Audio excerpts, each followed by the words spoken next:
Hello बच्चों, let us understand the solution for this question. The filling the blanks. So question says that in plants and animal the ratio of carbon 14 and carbon 12 is. तो मुझे बताना है कि हमारे पास जो ratio होगी कार्बन 14 और कार्बन 12 की वो क्या होती है। तो फर्स्ट हम इसमें की कंसेप्ट की बात करते हैं। सो की कंसेप्ट जो होगा हमारे पास इसमें कार्बन 14 और जो कार्बन 12 की अगर मैं बात करूँ, कार्बन 14 और कार्बन 12 आर आइसोटोप्स। वो हमारे पास क्या है, दोनों आइसोटोप्स हैं। फर्स्ट पॉइंट हमारे पास ये हो गया। और जो एनिमल्स और ह्यूमन बींग्स होते हैं वो प्लांट्स को कंज्यूम करते हैं। सो और सिंपली सेकंड पॉइंट हम लिख सकते हैं animal and humans both are in same category.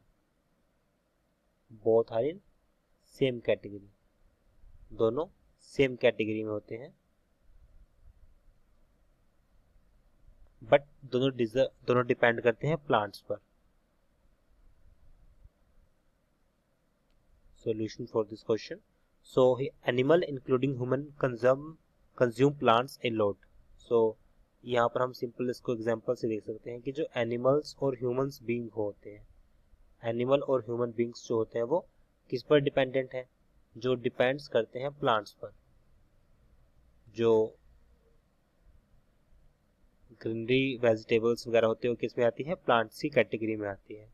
So tends to have same ratio of carbon 14 to carbon 12। सो इससे हम कह सकते हैं कि जो है एनिमल और ह्यूमन की तो रेशियो कार्बन की 1:1 होनी चाहिए, बिकॉज दोनों सेम डिपेंड करते हैं, बट प्लांट्स की जो रेशियो होगी वो कम होगी हमारे पास इनके कंपैरिजन में। तो यहाँ पे हम बोल सकते हैं कि जो रेशियो होगी हमारे पास दोनों केस में वो हो जाएगी।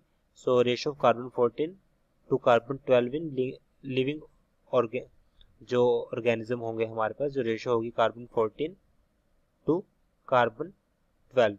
So ratio should be 1 divided by 1.35 multiply with 10 raised to power minus 12.